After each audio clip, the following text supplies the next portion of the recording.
கப்பல் கடல்ல போய்கிட்டு இருக்கு. புயல், சூறாவளி, அலையெல்லாம் பெருசு பெருசா ரொம்ப உயரமா உண்டாகுது. கடுமையான காற்றிலேயும் வேகமான அலைகள்லேயும் சிக்கி அந்த கப்பல் தடுமாறுது. திசை மாறி போச்சு. எந்த பக்கம் போயிட்டு இருக்கிறோம்னே தெரியல. அந்த கப்பலை செலுத்திக்கிட்டு இருந்த மாலுமி ரொம்ப சாமர்த்தியமா செயல்பட்டார். தன்னுடைய அறிவாற்றலையும் திறமையையும் முழுமையா பயன்படுத்தினார். அந்த கப்பலை கட்டுப்படுத்தினார். மெதுவா அந்த சூறாவளியிலிருந்து கப்பலை காப்பாற்றி கரைக்கு கொண்டுட்டு வந்து சேர்த்துட்டார். மாலுமின்னு ஒருத்தர் இருந்ததுனால அந்த மரக்கலம் காப்பாற்றப்பட்டது. மாலுமின்னு ஒருத்தர் இல்லைன்னு வச்சுக்கோங்க, அந்த கப்பலோட கதி என்னவா இருக்கும் யோசிச்சு பாருங்க. ஒரு கோபக்காரனுடைய நிலைமையும் அப்படித்தானா. கோபக்காரன்கிறவன் ஒரு மாலுமி இல்லாத மரக்கலம் அப்படிங்கிறார் நபிகள் நாயகம்.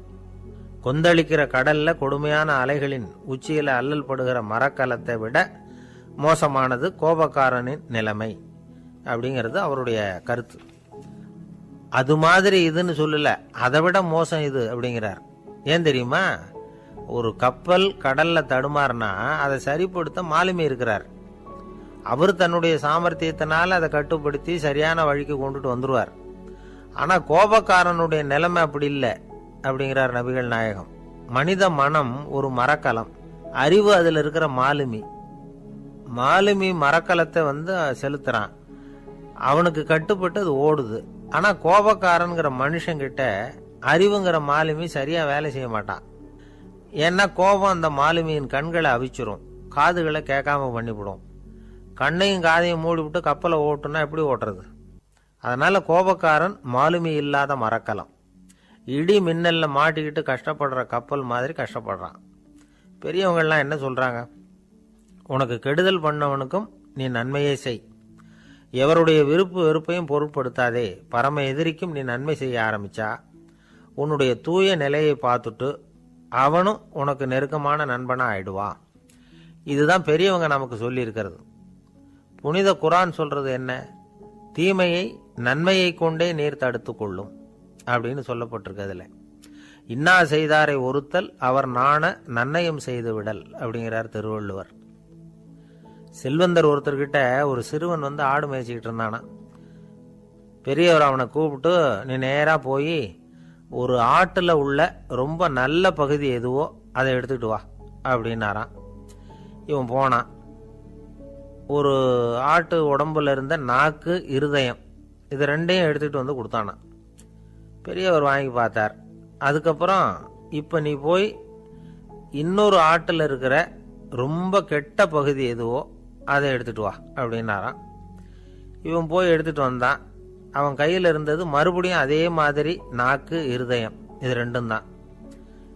என்னது இப்பவும் அதையே கொண்டுட்டு வந்திருக்கிற அப்படின்னாராம் பெரியவர். இவன் சொன்னானா, ஒரு உடம்புல உள்ள ரொம்ப நல்ல பொருளும் இதுதான், ரொம்ப கெட்ட பொருளும் இதுதான் அப்படின்னானா.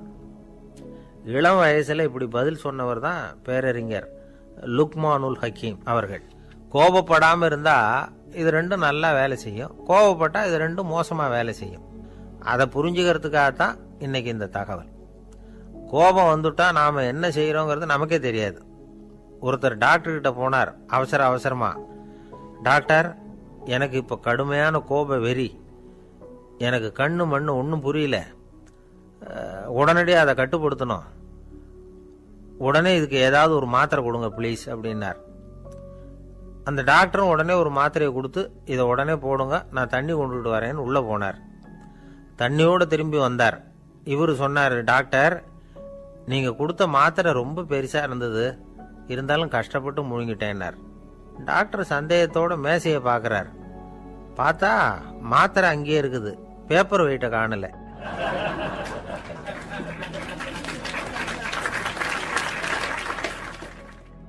தானத்துல சிறந்தது எது அப்படின்னு ஒரு கேள்வியை கேட்டு, தானத்துல சிறந்தது நிதானம் அப்படின்னு அதுக்கு ஒரு பதிலும் சொல்றவங்க உண்டு.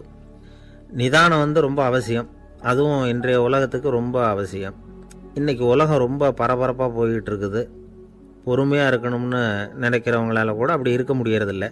பொறுமையை சோதிக்கிறது மாதிரி பல சம்பவங்கள், அதையெல்லாம் சந்திச்சே தீர வேண்டியிருக்குது.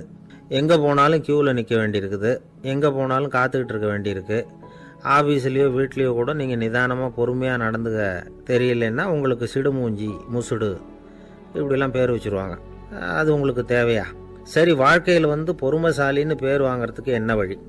முதல் பாயிண்ட், நீங்கள் நினைக்கிறது, எதிர்பார்க்கறது, செய்யறது எல்லாமே 100% கரெக்டாக நடக்கணும்னு ஆசைப்படக்கூடாது.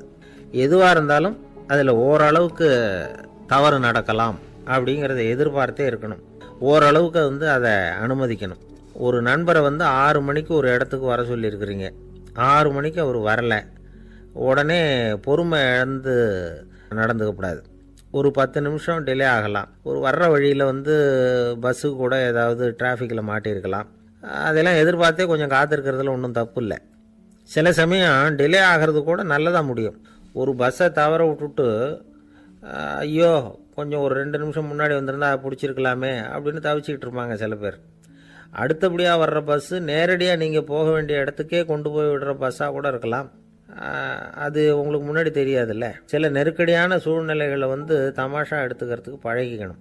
சில இடங்களுக்கு போகிறப்ப காத்திருக்கிறதுக்கு நம்ம மனசை தயார்படுத்திக்கிட்டே போகணும். ஒரு ரயிலுக்கோ பஸ்ஸுக்கோ அல்லது விமானத்துக்கோ கப்பல் பிரயாணத்துக்கோ போகிறப்போ அங்கே போய் நீங்கள் மணிக்கணக்கில் கூட காத்துக்கிட்டு தான் இருக்கணும். புறப்படுற நேரம் கூட மாறலாம். நீங்கள் போய் சேர்ந்ததும் அது உடனே புறப்படணும்னு கட்டாயமாக என்ன? அது மாதிரி சமயத்தில் படிக்கிறதுக்குன்னு சில சுவாரஸ்யமான புத்தகங்களையும் கையில் எடுத்துக்கலாம். உங்களை சுற்றி எவ்வளவோ சுவாரஸ்யமான சம்பவங்கள் நடந்துக்கிட்டு இருக்குதுல்ல, அதையெல்லாம் வேடிக்கை பாருங்கள்.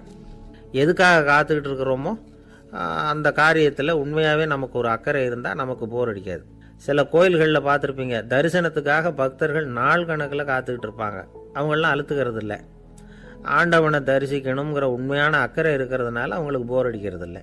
ஆனால் சில சினிமா தியேட்டரில் கூட பார்க்கலாமே, சினிமா கியூ கூட அப்படி தான். சாயந்தரம் 6 மணி ஆட்டத்துக்கு காலம்பரம் 6 மணிக்கே போய் கூட காத்துக்கிட்டு இருப்பாங்க. அவங்களுக்கெல்லாம் போர் அடிக்காது, படம் பார்க்குற ஆர்வம். இன்னொரு முக்கியமான விஷயத்தை நாம் பழக்கப்படுத்திக்கணும். லிவ் ஃபார் தி மூமெண்ட் அப்படிங்கிறாங்க நிபுணர்கள். ரொம்ப பேர் எப்படின்னா அடுத்தபடியாக நடக்க போகிற விஷயத்திலேயே கவனமாக இருப்பாங்க. அந்த நினைப்புலேயே இந்த நிமிஷத்தை பொறுமை இல்லாமல் கழிப்பாங்க. ஒருத்தர் இருக்கார், அவர் எப்படின்னா ஆஃபீஸ் முடியறதுக்குள்ளேயே சார் 5 மணிக்கெல்லாம் ரெடியாக இருங்க, நாம் அந்த ஹோட்டலில் போய் டிஃபன் சாப்பிட்ணும் அப்படின்னு 4 மணிலேருந்து சொல்லிகிட்டு இருப்பார். 4:55 பரபரப்பாக ஓடி வருவார். 2 பேரும் புறப்படுவோம், ஹோட்டலுக்கு போவோம், சாப்பிட்டுக்கிட்டு இருப்போம். அப்படி சாப்பிட்டுட்டு இருக்கிறப்ப சார் சாப்பிட்டு முடித்ததும் நேராக ஒரு ஜவுளி கடைக்கு போகிறோம் அப்படிம்பார். பரபரக்க சாப்பிட்டு முடிப்பார், புறப்படுவார். ஜவுளி கடையில் அவசரமாக சீக்கிரம் பில் போடுங்க சார், சினிமாவுக்கு நேரம் ஆகிடும்பார். சினிமா தியேட்டரில் உட்காந்து அடுத்தபடியாக எங்கே டின்னர் சாப்பிட்றதுன்னு யோசனை பண்ணிகிட்டு இருப்பார். ராத்திரி படுக்கையில் விழுந்ததுக்கு அப்புறமும் நாளைக்கு காலையில் எழுந்திரிச்சதும் அதை பண்ணணும் இதை பண்ணணும்னு திட்டம் போட்டுக்கிட்டே இருப்பார். அதாவது எப்போவும் அடுத்த நிமிஷம், அடுத்த நாள், அடுத்த வாரம், அடுத்த வருஷம், இதுதான் அவங்க சிந்தனை. இந்த நிமிஷம் என்ஜாய்மெண்ட்டை அவங்க வந்து இழந்துடுறாங்களாம். அதனால தான் வாழ்நாள் பூரா பொறுமையின்மை, அவஸ்தை, அல்லல். அதனால் நாம் எல்லாரும் வாழ்க்கையில் நிதானமாக இருக்கிறதுக்கு கற்றுக்கணுமா. அதுக்காக இந்த நிதானத்துக்கு வேறு விதமான அர்த்தம் பண்ணிக்கக்கூடாது. ஒருத்தர் அப்படித்தான் ஒரு தடவை அவருடைய குதிரை காணாமல் போயிட்டு தான். அதுக்காக அவர் கவலைப்படலை, நிம்மதியாக இருந்தார், சந்தோஷமாக இருந்தார். என்ன சார் இது, உங்கள் குதிரை திருட்டு போயிட்டுதுங்கிறீங்க, நீங்கள் கவலைப்படாமல் இருக்கிறீங்களே அப்படின்னு கேட்டாங்களாம். அதுக்கு அவர் சொல்லியிருக்கார், நல்ல வேலை சார், கட்டியிருந்த குதிரை காணாமல் போயிருக்குது. நான் அது மேலே உட்காந்துருக்கிற சமயம் அது காணாமல் போயிருந்ததுன்னா, திருட்டு போயிருந்ததுன்னா நானும் சேர்ந்துல காணாமல் போயிருப்பேன் அப்படின்னாராம். எவ்வளவு நிதானமான ஆள் பாருங்கள்.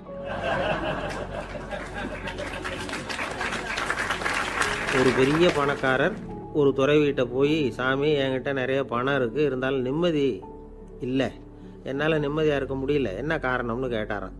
உடனே அந்த துறவி இதுக்கு நேரடியாக பதில் சொல்லாமல் பக்கத்தில் நின்றுக்கிட்டு இருந்த ஒரு குழந்தைய கூப்பிட்டார். அது ஓடியாந்தது. ஒரு ஆப்பிள் பழத்தை எடுத்து அது கையில் கொடுத்தார். அதை வாங்கிக்கிட்டு குழந்தை சிரிச்சுது. இன்னொரு பழத்தை எடுத்து கொடுத்தார். அதை இன்னொரு கையில் வாங்கிட்டு சிரிச்சுது. 3வது ஆப்பிள் எடுத்து கொடுத்தார். 2 பழத்தையும் நெஞ்சில் அணைச்சிக்கிட்டு 3வது பழத்தையும் வாங்கிறதுக்கு முயற்சி பண்ணிச்சு. ஆனால் அது உடனே நழுவி கீழே விழுந்து உருண்டு ஓடிச்சு. ஏற்கனவே இருந்ததும் விழுந்துட்டுது. இப்போ அந்த குழந்தை அழ ஆரம்பிச்சுட்டுது. இப்போ அந்த துறவி பணக்காரர்கிட்ட சொன்னாராம், குழந்தைய கவனிச்சியா, 2 ஆப்பிள் போதும்னு அது நினச்சிருந்தா இப்போ அது அழ வேண்டிய அவசியம் வந்திருக்குமா அப்படின்னாராம். எதுவுமே அளவுக்கு மிஞ்சினா துன்பந்தான். இந்த காலத்தில் இதெல்லாம் யார் காதில் வாங்குறாங்க? ஒருத்தனை நல்ல வழிக்கு கொண்டு வரணும்னு நினச்சி அவனை கூப்பிட்டு உட்கார வச்சு இந்த கதையை சொல்லிகிட்டு இருந்தாங்க. சொல்லிவிட்டு அந்த குழந்தை செஞ்சது தப்பு தானே அப்படின்னு கேட்டிருக்கிறாங்க. ஆமாம், தப்பு தான். நானாக இருந்தால் அப்படி செஞ்சுருக்க மாட்டேன் நானா இவன். 2 பழமே போதும்னு சொல்லியிருப்பியா அப்படின்னு கேட்டிருக்காங்க. அப்படி இல்லைங்க, அவர் கொடுக்க கொடுக்க ஒவ்வொரு பழமாக வாங்கி பின்னாடி வச்சுட்டு மறுபடியும் கையை நீட்டுவேன் அப்படிங்கிறானா.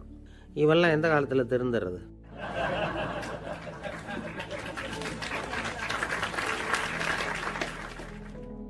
ஒரு பெரிய தத்துவ சிந்தனையாளர் இருந்தார், சுவாங்சு அப்படின்னு பேர்.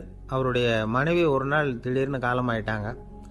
ஐயோ பாவம், அவர் ரொம்ப வருத்தப்படுவார், போய் ஆறுதலாக 4 வார்த்தை பேசிவிட்டு வரலாம் அப்படின்னு நினச்சிக்கிட்டு நிறைய பேர் அவரை தேடிட்டு வந்தாங்களாம். வந்தவங்களுக்கு ஆச்சரியம், ஏன்னா இவர் வருத்தப்பட்டுக்கிட்டு இருப்பார் அப்படின்னு தானே எதிர்பார்த்தாங்க. அப்படி இல்லை, தாளம் போட்டுக்கிட்டு உட்காந்துருக்கிறார். தாளத்துக்கு தகுந்த மாதிரி பாட்டு வேற பாடிக்கிட்டு இருக்கிறார். என்ன மனுஷன் அவர், கொஞ்சம் கூட கவலை இல்லாமல் இப்படி இருக்கிறாரு அப்படின்னு நினச்சாங்க. ஒருத்தர் துணிஞ்சு அவர்கிட்ட கேட்டுவிட்டார், என்னங்க இது இப்படி அப்படின்னு. அதுக்கு அவர் என்ன சொன்னார் தெரியுமா? இதை பாருங்க, என்னுடைய மனைவி பிறக்கிறதுக்கு முன்னாடி அவளுக்கு உயிரும் கிடையாது, உடலும் கிடையாது. அதுக்கு பிறகுதான் உயிர் வந்தது, உடல் வந்தது, அந்த உருவம் வந்தது. இப்போ என்ன ஆச்சு? அந்த உருவமும் உயிரும் போயிட்டுது, அவ்வளவுதானே. வந்தது போயிட்டுது. இளவேனில் காலம், இலையுதிர் காலம், பனிக்காலம், இப்படி பருவங்கள் மாறி மாறி வருது இல்லையா? அது மாதிரி பிறப்பும் இறப்பும் மாறி மாறி வருது. இது இயற்கை. இதுக்காக அழுதா அது எப்படி அப்படின்னாராம். ஞான தெளிவு அடைஞ்சவங்களுக்கு எல்லாமே சுகம்தான். திருவள்ளுவரும் அதைத்தான் சொல்றார், உறங்குவது போலும் சாக்காடு, உறங்கி விழிப்பது போலும் பிறப்பு. தூங்குறதுக்கெல்லாம் நாம் வருத்தப்பட்டுக்கிட்ட இருக்கிறோமா? இன்னைக்கு தூங்க வேண்டியிருக்குதே, இன்னும் கொஞ்சம் நேரத்தில் நான் தூங்க வேண்டியிருக்கு அப்படின்னு சொல்லி யாராவது அழுதுகிட்டு இருப்பாங்களா? அதனால் இந்த உலக வாழ்க்கையினுடைய இயல்பை யதார்த்தத்தை நாம் தெளிவாக புரிஞ்சுக்கணும். அப்படி புரிஞ்சுக்கிட்டால் நாம் கவலை இல்லாமல் வாழ முடியும். ஒரு வயசான தாத்தா பாட்டி 60 வருஷத்துக்கு முன்னாடி அவங்களுக்கு கல்யாணம் ஆச்சு. ஒன்றாவே வாழ்ந்தாங்க, ஒன்றாவே இறந்து போனாங்க. இப்போ அவங்க 2 பேரும் சொர்க்கத்துக்கு போய் சேர்ந்தாங்க. அங்கே எல்லா வசதியும் இருந்தது. ஒரு பெரிய பங்களாவே இவங்களுக்கு ஒதுக்கி கொடுத்தாங்களாம். இதுக்கு எவ்வளவு வாடகைன்னு கேட்டார் தாத்தா. வாடகையெல்லாம் கிடையாது, இலவசம் அப்படின்னார் அங்கே இருந்தவர். அந்த வீட்டுக்கு பின்னாடி ஒரு பெரிய புல்வெளி இருந்தது. இதில் விளையாட ஏதாவது கட்டணம் உண்டான்னு கேட்டிருக்கார் தாத்தா. அதெல்லாம் ஒன்றும் கிடையாது, பணம்லாம் கட்ட வேண்டியதில்லை அப்படின்னார் அவர். பக்கத்தில் ஹோட்டல் மாதிரி ஒரு பெரிய கட்டடம், உள்ள சாப்பாட்டு மேஜைகள், அது மேலே விதவிதமான பலகாரங்கள். சாப்பாட்டுக்கெல்லாம் எவ்வளவு அப்படின்னு விசாரிச்சாராம் தாத்தா. அதுதான் சொன்னேனே, இங்கே எல்லாமே இலவசம்தான், எது வேணும்னாலும் சாப்பிட்லாம், எவ்வளவு வேணும்னாலும் சாப்பிட்லாம் அப்படின்னாராம். நீங்கள் சொல்கிறீங்க அப்படி, ஆனால் நான் சர்க்கரை சேர்த்துக்கக்கூடாது, உப்பு சேர்த்துக்கக்கூடாது, பாட்டி கையால் எப்பவும் பத்திய சாப்பாடு தான் அப்படின்னாராம் தாத்தா. இதை பாருங்கள், இங்கே உங்களுக்கு அந்த கவலையும் வேண்டியதில்லை. இங்கே நீங்கள் ஸ்வீட்டு சாப்பிட்லாம், காரம் சாப்பிட்லாம், உங்களுக்கு எந்த நோயும் வராது அப்படின்னாராம் அங்கே சொர்க்கத்தில் இருந்தவர். இதை கேட்ட உடனே அந்த தாத்தா பக்கத்தில் நின்ன பாட்டியை பார்த்து கத்தினாராம், அடி பாவி, எல்லாத்தையும் கெடுத்துட்டியே, நீ எனக்கு பத்திய சாப்பாடு போடாமல் கண்டதை திங்க விட்டுருந்தா 10 வருஷத்துக்கு முன்னாடியே நான் இங்கே சேர்ந்துருப்பேனே அப்படின்னாராம்.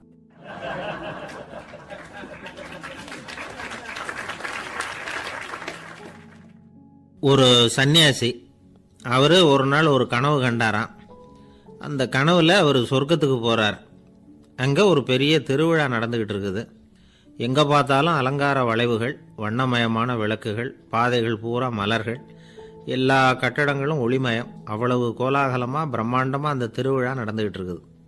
அது என்ன திருவிழாங்கிறது இந்த சன்னியாசிக்கு புரியல. அங்கே எதிரில் வந்துக்கிட்டு இருந்த ஒருத்தரை நிறுத்தி, என்ன விசேஷம் இங்கே அப்படின்னு விசாரிச்சாராம். உனக்கு தெரியாத விஷயம், இன்னைக்கு இறைவனுக்கு பிறந்த நாள், அதை தான் எல்லாரும் சேர்ந்து கொண்டாடுறோம். இதுக்காக பிரம்மாண்டமான ஊர்வலம் ஒன்று வரப்போகுது, இறைவனே அந்த ஊர்வலத்தில் கலந்துகிறார் அப்படின்னார் அவர். உடனே அந்த சன்னியாசி ஒரு மரத்து நிழலில் ஒதுங்கி நின்றுக்கிட்டார். ஊர்வலம் வந்துக்கிட்டு இருக்குது. முதல்ல ஒரு குதிரை வந்துக்கிட்டு இருக்கு, அது மேலே ஒருத்தர் உட்காந்துருக்கிறார். அவருக்கு பின்னாடி நிறைய பேர் கூட்டமாக வந்துக்கிட்டு இருக்கிறாங்க. இவ்வளவு கூட்டம் இவர் பின்னாடி வருதே, யார் இவர் அப்படின்னு கேட்டார். ஒரு மதத்தின் பெயரை சொல்லி, இவர் அந்த மதத்தின் தலைவர், அவரை பின்பற்றுகிற மக்கள் கூட்டம் பின்னாடி வந்துகிட்டு இருக்குது அப்படின்னு விவரம் சொல்லியிருக்கிறாங்க. இவங்களுக்கு அடுத்தபடியா இன்னொரு குதிரையில் ஒருத்தர் வந்துகிட்டு இருக்கிறார். அவருக்கு பின்னாடி ஏகப்பட்ட கூட்டம். இவர் யாருங்க அப்படின்னு கேட்டிருக்கார் சன்னியாசி. அங்கே இருக்கிறவங்க விவரம் சொல்லியிருக்கிறாங்க. இன்னொரு மதத்தின் பெயரை சொல்லி, இவர் அந்த மதத்தினுடைய தலைவர், அவர் வழியை பின்பற்றுகிறவர்கள் அவர் பின்னாடி கூட்டமாக வந்துக்கிட்டு இருக்கிறாங்க அப்படின்ட்டு இருக்காங்க. இப்படி ஒவ்வொருத்தராக குதிரை மேலே வந்துக்கிட்டே இருக்கிறாங்க. அவங்கள பின்பற்றியும் ஒவ்வொரு கூட்டம் வந்துக்கிட்டே இருக்குது. அந்த பெரிய ஊர்வலம் அது பாட்டுக்கு போய்கிட்டு இருக்குது. கடைசியாக அது முடிஞ்சது ரொம்ப நேரம் கழித்து. அதுக்கப்புறம் கொஞ்சம் நேரம் கழித்து ஒரு வயசான ஆள் குதிரை மேலே வந்துக்கிட்டு இருக்கிறார். ஆனால் அவருக்கு பின்னாடி யாருமே இல்லை. அவர் பரிதாபமாக தனியாக வந்துக்கிட்டு இருக்கிறார். அவர் அந்த ஊர்வலத்தை சேர்ந்தவரா இல்லையாங்கிறதே தெரியல. இவர் யார், இவர் ஏன் இப்படி தனியாக வந்துக்கிட்டு இருக்கிறார் அப்படின்னு கேட்டிருக்கார் அந்த சன்னியாசி. என்னது இப்படி கேட்குறீங்க? இவர் தான் கடவுள், இவருக்காக தான் இன்றைக்கி இந்த ஊர்வலமே நடக்குது, இவருக்கு தான் இன்றைக்கி பிறந்த நாள், முன்னாடி போகிற ஊர்வலம் பூரா இவருடைய பிறந்த நாளை கொண்டாடுறதுக்காக தான் அப்படின்ட்டுருக்காங்க. இதை கேட்டதும் அந்த சன்னியாசிக்கு திடுக்குன்னு தூக்கி போட்டிருக்கு. இது வரைக்கும் கனவு கண்டுகிட்டு இருந்தவர் முடிச்சுக்கிட்டார். அதுக்கப்புறம் தான் யோசித்து பார்த்துருக்கார். உண்மைதான், மக்கள் எல்லாரும் வந்து பக்தி மார்க்கத்தில் போகிறதா நினச்சிக்கிட்டு பாதம் மாறி போயிட்டு இருக்கிறாங்க. கடவுளை பின்பற்றுவதாக நினைக்கிறாங்க பக்தர்கள். ஆனால் கடவுளுக்கு பின்னாடி யாருமே இல்லை. இன்னமும் இயல்பாக இதை பற்றி யோசித்து பார்த்தா உண்மைக்கு பின்னாடி தான் நான் போய்கிட்டு இருக்கேன் அப்படின்னு நிறைய பேர் சொல்கிறாங்க. ஆனால் அந்த உண்மை வந்து அனாதையாக போய்கிட்டு இருக்குது. அப்படி ஆயிட்டுது உலகம். எனக்கு ஒரு உதவி செய்யணும் அப்படின்னு நம்மளை பார்த்து ஒருத்தர் கேட்குறாருன்னு வச்சுங்களேன், உடனே நாம் அவரை பார்த்து என்ன உதவின்னு கேட்போம். இதுதான் சராசரி மனிதர்களின் இயல்பு.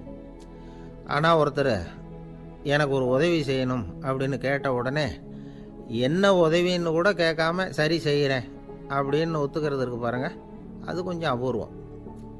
அந்த காலத்தில் ஒருத்தர் இருந்தார். அவர் எப்படி தெரியுமா? உதவி கேட்குறவங்க நல்லவங்களா கெட்டவங்களா அப்படின்னு கூட பார்க்கல, தனக்கு நன்மையா தீமையா அப்படின்னு கூட பார்க்கல, உதவி செய்கிறேன்னு புறப்பட்டு விட்டார். அவர் யார் தெரியுமா? அவர் தான் நல சக்கரவர்த்தி. அவர் மாதிரி நாமும் உதவி கேட்குறவங்களுக்கு உடனே உதவி செய்கிறதுக்கு தயாராக இருக்கணும் அப்படின்னு சொன்னார் ஒரு ஆன்மீக பேச்சாளர். நல சரித்திரத்தை அவர் சொல்லிக்கிட்டு இருந்தார். இந்திரன், அக்னி, வருணன், யமன் இவங்க 4 பேரும் நலனை பார்த்து எங்களுக்கு நீ உதவி செய்யணும், எங்களுக்காக நீ தூது போகணும் அப்படின்னு கேட்குறாங்க. யாருக்கிட்ட தூது போகணும், என்ன காரியத்துக்காக போகணும் அப்படின்னு கேட்கணும்ல. நலன் அப்படி கேட்கவே இல்லை, உடனே சரின்னு ஒத்துக்கிறான். அதுக்கப்புறம் அவங்க விவரம் சொல்கிறாங்க, என்ன உதவி, யாருக்கிட்ட தூது போகணும் அப்படிங்கிற விவரத்தை சொல்கிறாங்க.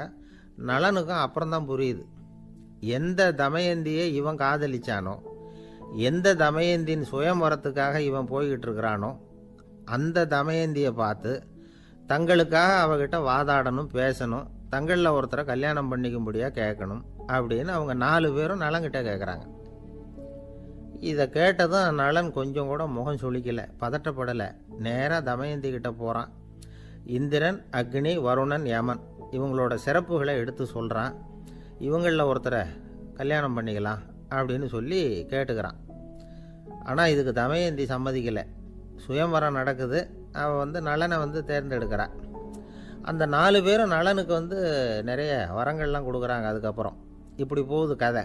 இதில் நாம் கவனிக்க வேண்டியது என்னென்னா, உதவின்னு கேட்ட உடனே என்ன உதவின்னு கேட்காம சரி செய்கிறேன்னு சொன்னான் பாருங்க, அதை கொஞ்சம் சிந்திக்கணும். செய்கிறேன்னு ஒத்துக்கிட்டதுக்கு அப்புறம் அது என்ன உதவின்னு தெரிஞ்சும் முகம் சுளிக்காமல் அதை செஞ்சான் பாருங்க, அதையும் கொஞ்சம் சிந்திக்கணும். நம்மளும் ஒருத்தன் ஒரு நண்பனை தேடி போனால் எனக்கு ஒரு உதவின்னா சரி சொல்லுன்னா, இப்போ உங்ககிட்ட 2 கார் இருந்தால் என்ன பண்ணுவேன்னா உடனே அதில் ஒன்று உங்ககிட்ட கொடுத்துருவேன்னா, அவன் உங்ககிட்ட 2 பங்களா இருந்தால் என்ன பண்ணுவேன்னா அதில் ஒன்று உங்ககிட்ட கொடுத்துருவேன்னா, உங்ககிட்ட 2 பேனா இருந்தால் என்ன பண்ணுவேன்னா அதில் ஒரு பேனாவை உங்ககிட்ட கொடுக்க மாட்டேன்னா அவன். ஏன்டா அப்படி சொல்கிறேன்னா, ஏன்னா இப்போ நிஜமாகவே என்கிட்ட 2 பேனா இருக்குது, அதனால் அப்படி சொல்கிறேன் அப்படின்னு நானா அவன்.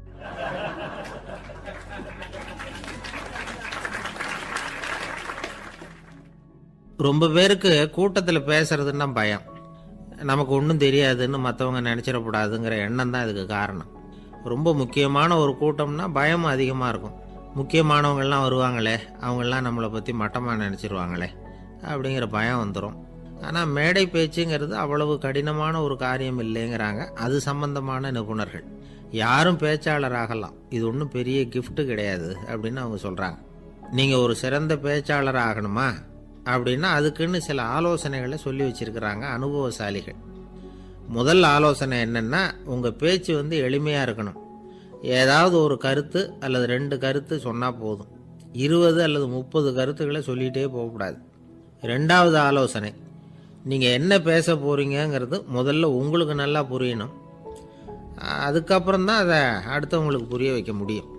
எப்படி ஆரம்பிக்க போகிறோம், எந்த கருத்தை முக்கியமாக வலியுறுத்த போகிறோம், எப்படி முடிக்க போகிறோம் அப்படிங்கிறத முதல்ல நல்லா சிந்திச்சு மனசில் வச்சுக்கணும். கடைசியாக என்ன சொல்கிறீங்களோ அதுதான் கேட்குறவங்க மனசில் நிற்கும். மூணாவது ஆலோசனை என்னென்னா, உங்கள் பேச்சு சுருக்கமாக இருக்கணும். ஒரு 15 நிமிஷம் பேசுறது ரொம்ப பொருத்தம். மணிக்கணக்கில் பேசிக்கிட்டு இருக்கிறது நல்லதில்லை. நாலாவது ஆலோசனை, நீங்கள் பேசுறது உண்மையாக இருக்கணும். உங்களுக்கு உண்மையான அனுபவங்கள் இருக்கும், அதை சொல்லலாம். உங்களுடைய உண்மையான அனுபவங்களை மற்றவங்களோட பகிர்ந்துக்கணும், அதுதான் முக்கியம். ஐந்தாவது ஆலோசனை, ஆரம்பத்தில் கொஞ்ச நேரம் உங்களை பற்றியும் எதிரில் உள்ளவங்களை பற்றியும் சம்மந்தப்படுத்தி ஏதாவது பேசி ஒரு நெருக்கத்தை ஏற்படுத்திக்கணும். ஒவ்வொருத்தரும் இப்போ இவர் பேச போகிறது நம்ம சம்மந்தப்பட்டது அப்படின்னு நினைக்க ஆரம்பிச்சிருவாங்கல்ல, அதுக்கப்புறம் அவங்க கேட்க தயாராகிட்டாங்கன்னு அர்த்தம். எதிரில் உட்காந்துருக்கிற கூட்டத்திலிருந்து 3 பேரை தேர்ந்தெடுங்க. அதாவது வலது பக்கம் ஒருத்தர், நடுவில் ஒருத்தர், இடது பக்கம் ஒருத்தர். அதாவது உங்களை ரொம்ப கனிவாகவும் ஆர்வமாகவும் பார்க்குறவராக பார்த்து தேர்ந்தெடுத்துங்க மனசுக்குள்ளே. நீங்கள் பேசும்பொழுது என்ன பண்ணணும்னா, இவங்களை நேருக்கு நேராக மாறி மாறி பார்த்துக்கிட்டே பேசுனீங்கன்னா நீங்கள் ஏதோ ஒட்டுமொத்த கூட்டத்தையும் பார்த்து பேசுகிறதாக ஒரு உணர்வு அது ஏற்படுத்திவிடும். ஆறாவது ஆலோசனை என்னென்னா, சொற்பொழிவுன்னா நீங்கள் பேசணும், படிக்கக்கூடாது. எழுதி படிக்கிறது நல்லா இருக்காது. குறிப்புகள் வேணும்னா வச்சுக்கலாம். படிக்கிறது பேப்பர்லேருந்து வர்றது மாதிரி இருக்கும், பேசுறது இதயத்திலேருந்து வர்றது மாதிரி இருக்கும். அப்புறம் ஏழாவது ஆலோசனை சொல்கிறாங்க. அது என்னென்னா, மேடையில் ஏறி நின்ன உடனே இயல்பாக மூச்சை இழுத்து விட்டுங்க, இயல்பு நிலைக்கு வாங்க, அதுக்கப்புறம் இயல்பாக பேச ஆரம்பிக்கலாம் அப்படிங்கிறாங்க. இவ்வளவும் பேச்சு கலையில் வல்லுநர்களாக இருக்கிறவங்க சொல்லுகிற ஆலோசனைகள். இதையெல்லாம் கடைபிடிச்சா நமக்கும் அதுக்கும் வெகு தூரம்னு நினச்சிக்கிட்டு இருந்த ஒன்று இப்போ கிட்டத்தில் நெருங்கி வந்துடும். நாம் சொல்கிறபடியெல்லாம் அது கேட்கும். ஒரு பேச்சாளர், அவருக்கு சுருக்கமாகவே பேச தெரியாது.